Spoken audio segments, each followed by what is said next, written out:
जय भीम, जय भारत। आज हम लोग फिर इकट्ठे हुए हैं और इंजीनियर हरकेश्वर बाबू विद्यार्थी जीवन से ही सामाजिक लड़ाई लड़ते आ रहे हैं। संगठन में रहे हैं, छात्र संगठन में रहे हैं, गरीबों के संगठन में रहे हैं, कर्मचारियों के संगठन में रहे हैं और फिर अब एक दलित पंचायत महापंचायत का आप आयोजन होने जा रहा है ना। आयोजन कर रहे हैं और उसमें सब लोग शरीक हो रहे हैं। तो दलित वर्ग के लोग ये जानना चाहते हैं कि अब इसका क्या उद्देश्य। आप एक दलित अधिकार सम्मेलन भी हुआ। हाँ, अन्य जातीय संगठन भी होता है, उस सब में आप जाते हैं, चाहे वो ओबीसी के हो, चाहे वो शेड्यूल कास्ट के किसी जाति का हो।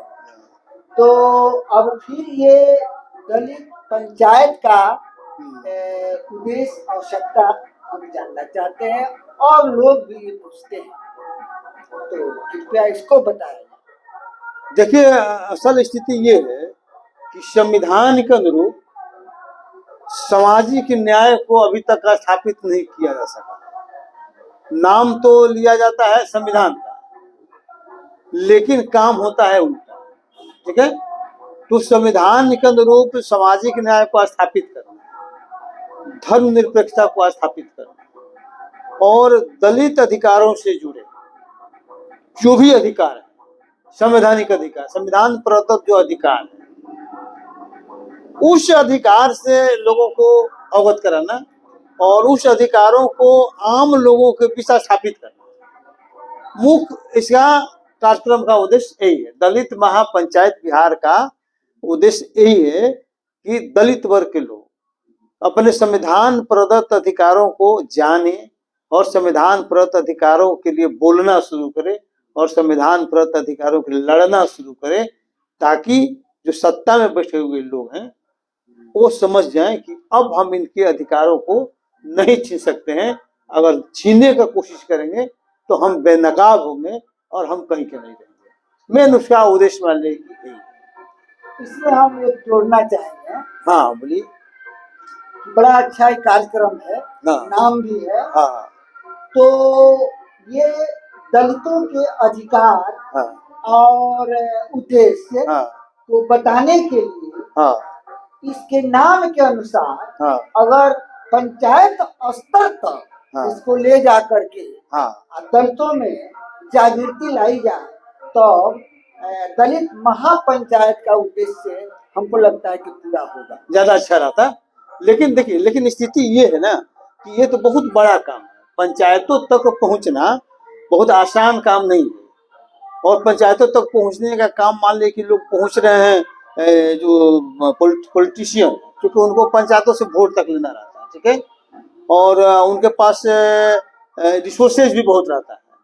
हम लोगों के पास रिसोर्सेज बहुत कम रहता है। ठीक है, तो इंटेलेक्चुअल ग्रुप में, इंटेलेक्चुअल लोगों के बीच हम सेमिनार के माध्यम से, कॉन्फ्रेंस के माध्यम से लोगों को वहां तक पहुंचाते हैं अपनी बात को, ताकि वहां से बात नीचे तक लोग लेके जाए। एकदम उद्देश्य ठीक है, बात भी सही है। मेरा ये कहना है कि आरएसएस के लोग वो उनका सिविल गांव लेवल पर, ब्लॉक लेवल पर और पंचायत स्तर पर चला गया है।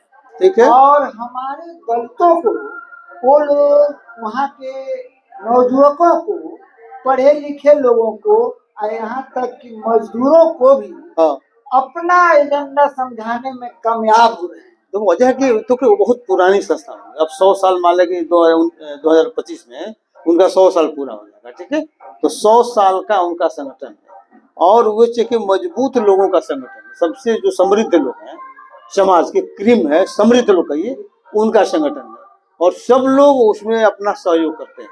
नतीजा हुआ कि आज यहाँ तक पहुंचा है। आज निश्चित रूप से सभी संगठनों से मजबूत पोजीशन आरएसएस का है। ठीक है, और उसका पॉलिटिकल विंग भी है। तो चूंकि रिसोर्सेज के मामले में हम लोगों का चूंकि अब उतना रिसोर्सेज है नहीं, तो किसी तरह से जैसे तैसे करके मांग चांग के जो भी थोड़ा बहुत हम लोग काम करा पाते हैं, मतलब बहुत मुश्किल से हो पाता है। तो अब भी मान लें कि लोगों में जागरूकता की कमी है। और एक बात और, शेड्यूल कास्ट के लोग खासकर और दलित वर्ग के लोग राजनीति में निवेश करने का जोखिम नहीं उठाते, क्योंकि सबसे पहले रोजी रोटी का सवाल, पेट का सवाल। तो सबसे पहले जिसका पेट भरेगा तब ना निवेश की बात सोचेगा।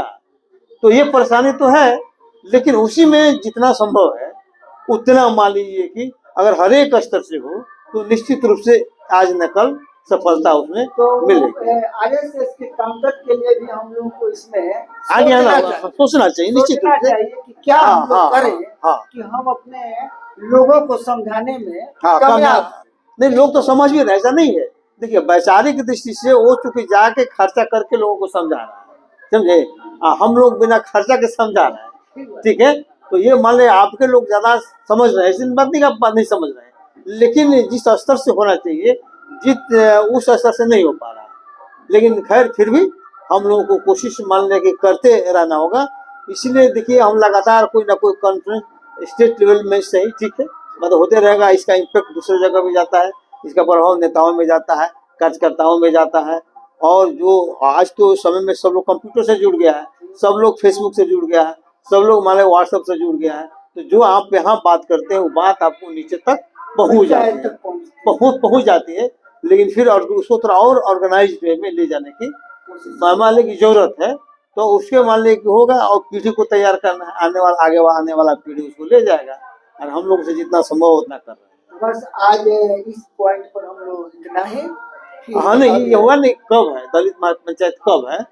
तो दलित महापंचायत 3 दिसंबर 2023 को है, 11 बजे से जगजीवन संसदीय अध्ययन एवं राजनीतिक शोध केंद्र पटना। सभी दलित वर्ग के नौजुवकों से मेरा आग्रह होगा कि उसमें 3 दिसंबर को आप अपने स्तर से आने का, अपने दोस्तों को, मित्रों को आने के लिए अपने साथ लाना प्रेरित करें, ताकि हम लोग जो है कार्यक्रम को विस्तार देने के लिए जितना अधिक आपको ताकि हम लोग जो संविधान के अनुरूप सामाजिक न्याय को स्थापित करने में बहुत हद तक कामयाब हो जाए।